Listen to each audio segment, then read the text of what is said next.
പറയുന്നൊരു രോഗാവസ്ഥ മുമ്പേ പ്രായമായവരിൽ മാത്രമായിരുന്നു കണ്ടിരുന്നെങ്കിൽ ഇപ്പോൾ ഈക്വൽ നമ്പർ ഓഫ് കേസസ് നമുക്കറിയാം യങ്സ്റ്റേഴ്സിൻ്റെ ഇടയിലുമുണ്ട്. എന്തൊക്കെയാണ് സ്ട്രോക്ക് വരാനുള്ള കാരണങ്ങൾ? ഇപ്പോൾ ലഭ്യമായിട്ടുള്ള ചികിത്സാ രീതികൾ എന്തെല്ലാമാണ്?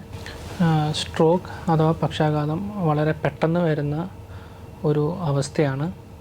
നമുക്ക് സാധാരണയായി രണ്ട് തരത്തിലുള്ള സ്ട്രോക്കാണ്. ഒന്ന്, നമ്മുടെ രക്തം ഒരു ഭാഗത്തേക്ക് പോകുന്നത് നിലയ്ക്കുമ്പോൾ, അല്ലെങ്കിൽ ഒരു രക്തം കൊണ്ടുവന്ന ധമനി പൊട്ടി രക്തസ്രാവം വരുമ്പോൾ.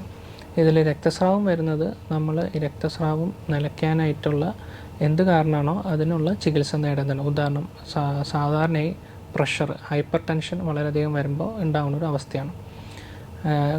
പിന്നീട് നമ്മൾ സാധാരണയായി കാണുന്ന സ്ട്രോക്കാണ് ഒരു ഭാഗത്തേക്ക് തലച്ചോറിൻ്റെ രക്തോട്ടം നിലയ്ക്കുമ്പോൾ ബ്ലഡ് വെസലിലുള്ള ഒരു അടവ് വന്നിട്ട് വരുന്ന സ്ട്രോക്ക്, ഇസ്കീമിക് സ്ട്രോക്ക്. ഈ സ്ട്രോക്ക് നമ്മൾ യൂഷ്വലി ഇപ്പോൾ നമുക്ക് ചികിത്സിക്കാവുന്ന ഒന്നാണ്.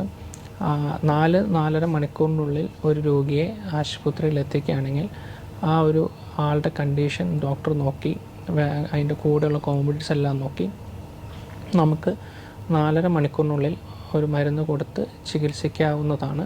ഭൂരിഭാഗം പേരിലും അതിൽ റെസ്പോൺസ് കാണാറുണ്ട്.